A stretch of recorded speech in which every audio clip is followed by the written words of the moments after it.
विद्यार्थी मित्रांनो, महाज्योती शिष्यवृत्ती योजनेची अर्ज प्रक्रिया सुरुवात झालेली आहे. परंतु या योजनेमध्ये फार मोठा बदल करण्यात आलेला आहे. यावर्षी 2025 मध्ये पैसे भेटणार नाहीत. तर कोणकोणते बदल झालेले आहे संपूर्ण डिटेल्समध्ये सांगणार आहे. फक्त व्हिडिओ शेवटपर्यंत बघायचा आहे. सर्वात पहिल्यांदा मी तुम्हाला सांगतो कोणता बदल झालेला आहे ते देखील पुराव्यासहित दाखवणार आहे. परंतु या योजनेमध्ये कोण कोण फॉर्म भरू शकतं, याच्यामध्ये MPSC वाले फॉर्म भरू शकतात की पोलीस भरतीवाले, संपूर्ण डिटेल्समध्ये सांगणार आहे.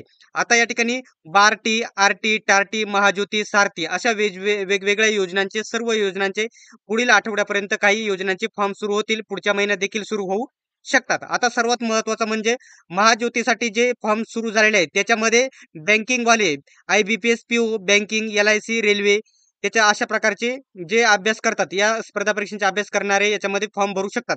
सोबतच या ठिकाणी staff selection commission, combine graduate लेवलचे एक्झामची तयारी करणारे विद्यार्थी याच्यामध्ये फॉर्म भरू शकतात.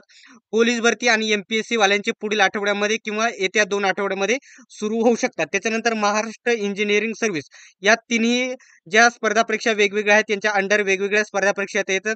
त्यांचे सर्व अर्ज करण्याची प्रक्रिया सुरू झालेली आहे. फॉर्म कसा भरायचा डिटेल्समध्ये आपण पुढच्या व्हिडिओमध्ये बघणार आहोत. आता सर्वात महत्त्वाचा जो पॉइंट आहे याच्यामध्ये काय बदल झालेला आहे तो सर्वात पहिल्यांदा तुम्हाला सांगणे महत्त्वाचं आहे.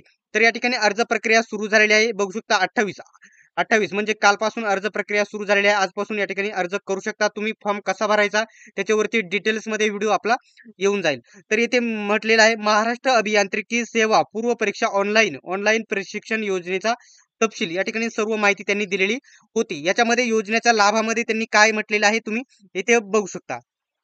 सदर योजनेअंतर्गत विद्यार्थ्यांना 11 महिन्याचे ऑनलाईन प्रशिक्षण संस्थेमार्फत टॅबलेट आणि डाटा देण्यात येईल. आता हे एक त्यांच्या मार्फत एक टॅबलेट भेटेल आणि दिवसाला 8 ते 10 GB एवढा डाटा तुम्हाला भेटणार आहे. आता योजनेमध्ये कोणकोणते विद्यार्थी पात्र आहेत, योजनेची पात्रता या ठिकाणी दिलेली होती, मागच्या व्हिडिओमध्ये मी सांगितलेले आहे. आता सर्वात महत्त्वाचा पॉइंट आहे इथं, मी तो तुम्हाला सांगून घेतो काय बदल करण्यात आलेला आहे ते सांगतो. ठीक आहे, 1 मिनिट. ठीक आहे.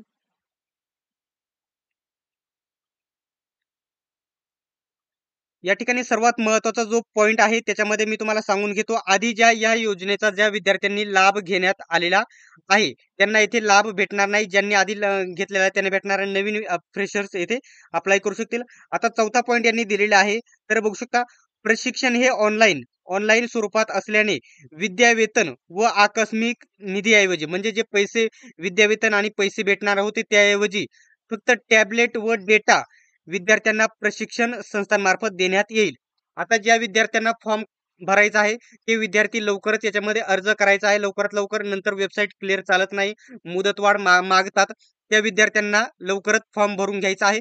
फॉर्म कसा भरायचा याचा व्हिडिओ येत्या 1 तासामध्ये, पुढील 1 तासामध्ये तुम्हाला आपल्या चॅनलवरती बघायला भेटेल. आणि संस्था निवड कोणतेही जर अपडेट असेल, कोणताही बदल असेल तर आपल्या YBD अकॅडमी या टेलिग्राम ग्रुपवरती सर्वात पहिल्यांदा तुम्हाला बघायला भेटेल. सांगायचा मुद्दा एवढाच आहे की बदल झालेले आहेत. कोणत्याही प्रकारचे पैसे भेटणार नाही. फक्त तुम्हाला टॅबलेट भेटणार आहे आणि त्याच्यासोबत डाटा भेटणार आहे. जे 6 GB डाटा, 8 GB डाटा असा जो डाटा आहे तो भेटणार आहे. याच्याबद्दल कोणत्याही प्रकारचा जर डाऊट असेल तर कमेंट बॉक्समध्ये विचारा. आणि अशाच प्रकारच्या अपडेटसाठी चॅनलला सबस्क्राईब करून घ्या आणि बेल आयकॉनलाही ऑन करा. सर्वांनी व्हिडिओ शेवटपर्यंत बघितल्याबद्दल धन्यवाद. भेटूयात आपण नेक्स्ट व्हिडिओमध्ये.